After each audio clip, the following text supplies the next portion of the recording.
तो आई लो सुनी लो उ का कहतारी। कौन सवतिया मतिया मरल खरे हमर पियवा बहू रोइले। कौन सवतिया मतिया मरल खरे हमर पियवा बहू रोइले। जोगावल सामान लुटवले न हो हमर पियवा बहू रोइले। जोगावल सामान लुटवले न हो हमर पियवा बहू रोइले।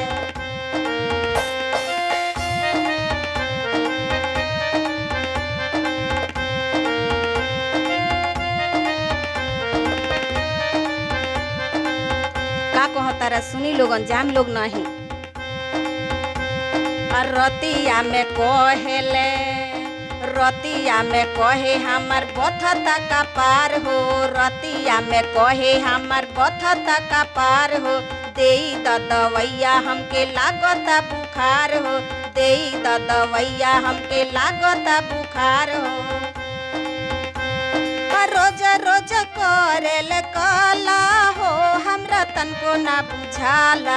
रोज रोज करेल काला हो हमरा तनको ना बुझाला। कौन सवतिया मतिया मरल खरे हमर पियवा बौराला। कौन सवतिया मतिया मरल खरे हमर पियवा बौराला।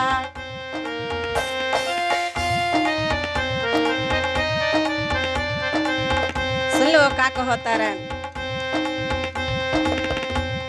रतिया में कहेले तेलवा लगाई द। तेल लगावे खातिर न देह दबावे खातिर न। रतिया में कहेले तेलवा लगाई द। तेलवा लगा द तनी गोरावा दबाई द। गोरावा दबा द तनी गोरावा दबाई द। कौन विटामिन खियावल खरे हमर पियवा बौराला। कौन विटामिन खियावल खरे हमरा तनको ना बुझाला।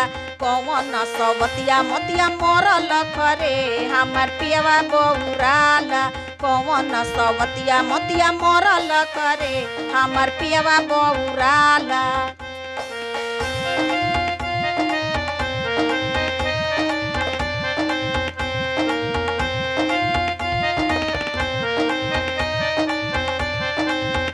रोज नखरा देखी लोगन कैसा नखरा।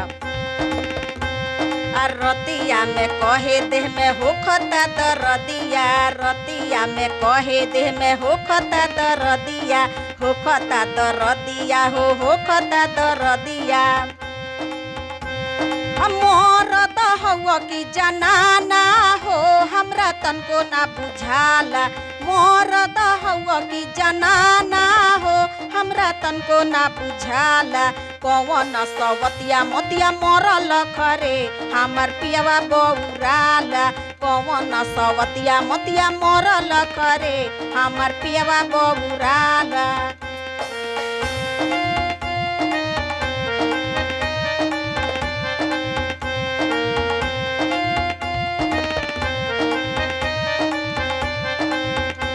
घर में दुनिया भर के नखड़ा, बाहर बिल्कुल नहीं, कोई नखड़ा नहीं। का कहतारा सुनी लोगन। कबो देखे बहरी हो कबो देखे भीतरी। कबो देखे बहरी हो कबो देखे भीतरी। पाका झाकी चालू बा। रोज निहारे ओकर ताला हो हमरा कुछ ना बुझाला। रोज निहारे ओकर ताला हो हमरा कुछ ना बुझाला। कौन सवतिया मतिया मरल खरे हमर पियवा बौराला। कौन विटामिन खियावल खरे हमर पियवा बौराला। कौन विटामिन खियावल खरे हमर पियवा बौराला। कौन सवतिया मतिया मरल खहो हमर पियवा बौराइले। कौन सवतिया मतिया मरल खहो हमर पियवा बौराइले। सोचल समान गवले न हो हमर पियवा बौराइले। सोचल समान गवले न हो हमर पियवा बौराइले। सोचल समान गवले न हो हमर पियवा बौराइले।